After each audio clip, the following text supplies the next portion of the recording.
Bonjour, vous avez envie de découvrir la marche nordique? Je vous propose une vidéo pour vous présenter cette activité. Tout d'abord, l'équipement. Je pose les bâtons. Prévoir une tenue confortable. J'ai une veste technique qui me permet de faire de vastes mouvements sans transpirer et sans bruit désagréable lorsque j'agite mes bras. Il ne faut pas être engoncé dans un vêtement trop serré. En dessous, j'ai mis un vêtement technique, je vais vous le montrer. Aujourd'hui, il fait beau, mais pas suffisamment chaud pour avoir des manches courtes. Je porte donc un haut relativement chaud, mais toujours anti-transpirant. Voilà. Bon, je remets ma veste. Voyons maintenant le pantalon. Je l'ai choisi confortable, avec beaucoup de souplesse pour pouvoir plier les genoux. Il est équipé d'une matière spéciale par-dessus, dont le but est de faire écouler la pluie afin de ne pas avoir le désagrément d'être mouillé. Les chaussettes. Les chaussettes sont des chaussettes bien entendu de randonnée. Elles portent à l'avant les mentions L et R. L qui signifie left pour gauche, donc pour le pied gauche. R, right pour le pied droit. Pour s'en souvenir, une petite astuce que l'on apprend aux enfants américains. En ouvrant l'index et le pouce gauche, vous obtenez le L de left. Regardez, je ne peux pas faire left avec mes deux doigts de la main droite. Enfin, les chaussures. Bon, je vais essayer de vous les montrer. Voilà, c'est pas pour faire de la pub, mais pour que vous achetiez de bonnes baskets, de préférence Gore-Tex, c'est-à-dire qui ne laissent pas pénétrer l'eau. Car la marche nordique se pratique par tous les temps et nous rencontrons des flaques d'eau et de la boue sur les chemins. D'ailleurs, l'hiver, je mets des guêtres.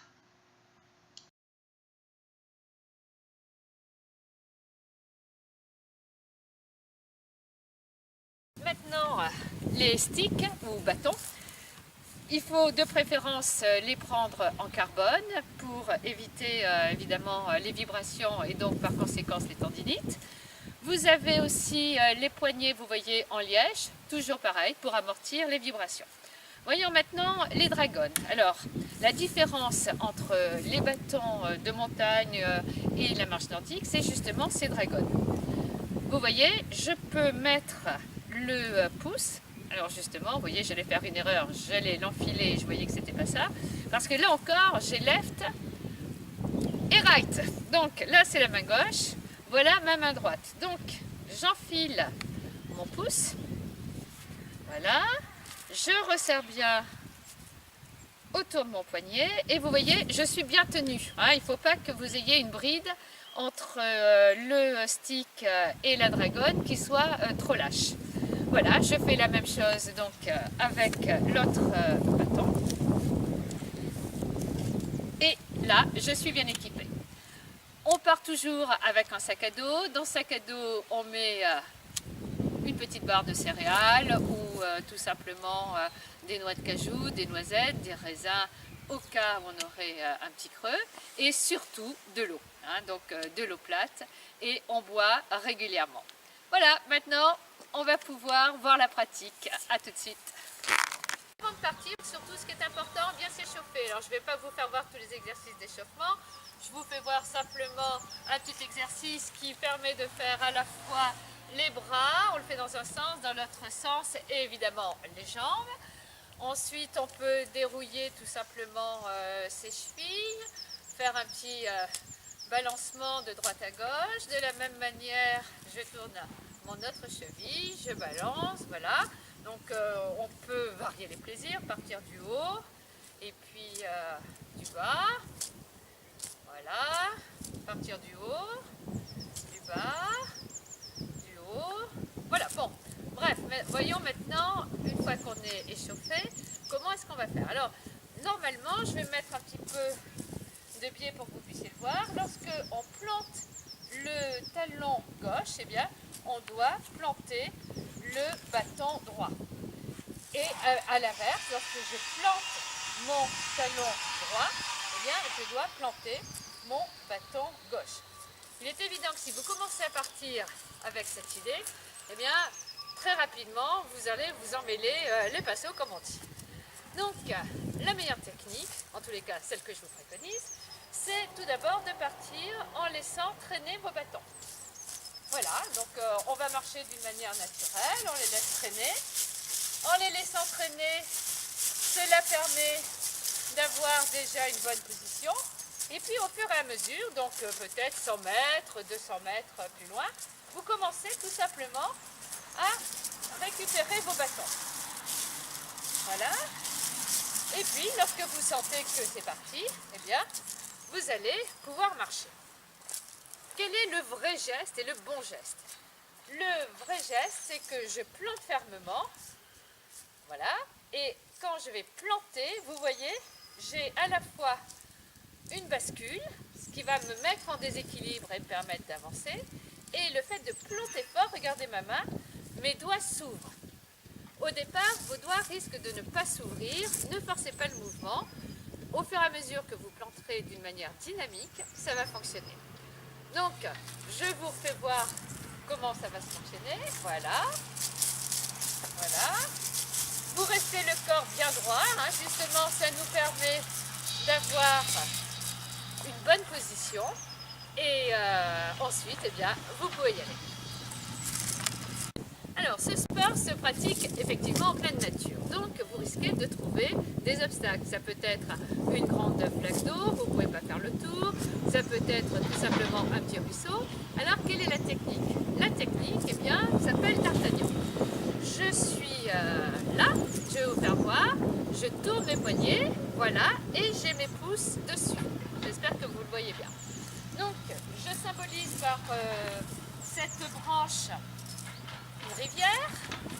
J'imagine donc que je dois la franchir. Je mets bien fermement mes bâtons, puisque je vais être en appui si je vais pas me retrouver dans l'eau. Donc je mets bien fermement mes bâtons dans le petit ruisseau. Et là, je prends mon élan et hop, je saute.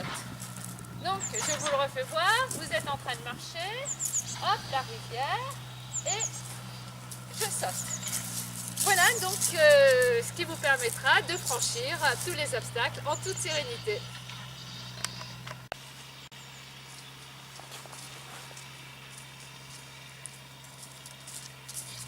Voilà, vous venez de parcourir une douzaine de kilomètres.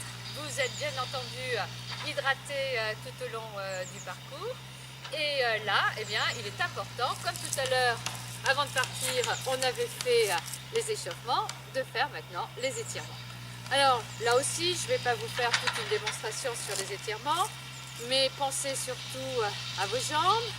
Donc on va étirer, vous voyez, je colle bien mes deux genoux, j'avance ma taille et là je peux m'étirer. Je vais faire la même chose de mon autre jambe, même manière, je vais m'étirer. On pense également à ses épaules qui ont bien travaillé. C'est plus facile lorsqu'on a enlevé les bâtons. Donc voilà, je vais mettre, vous voyez, une prise comme cela.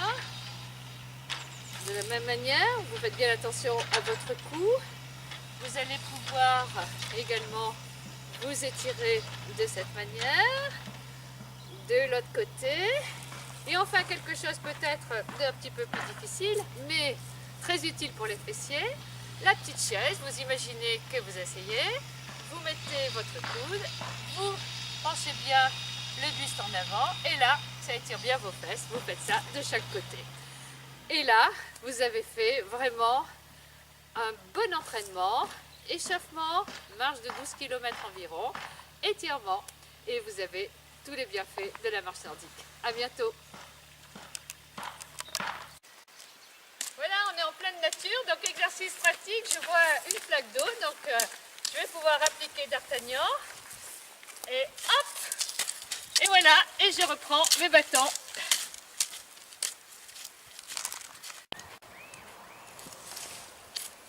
Donc là, j'ai un fossé à traverser, ben, c'est superbe, je vais faire la technique de D'Artagnan. Donc là, je dis pas en garde, mais surtout prends garde. Donc je pique bien, je fais bien attention et hop, je passe le fossé et tout va bien.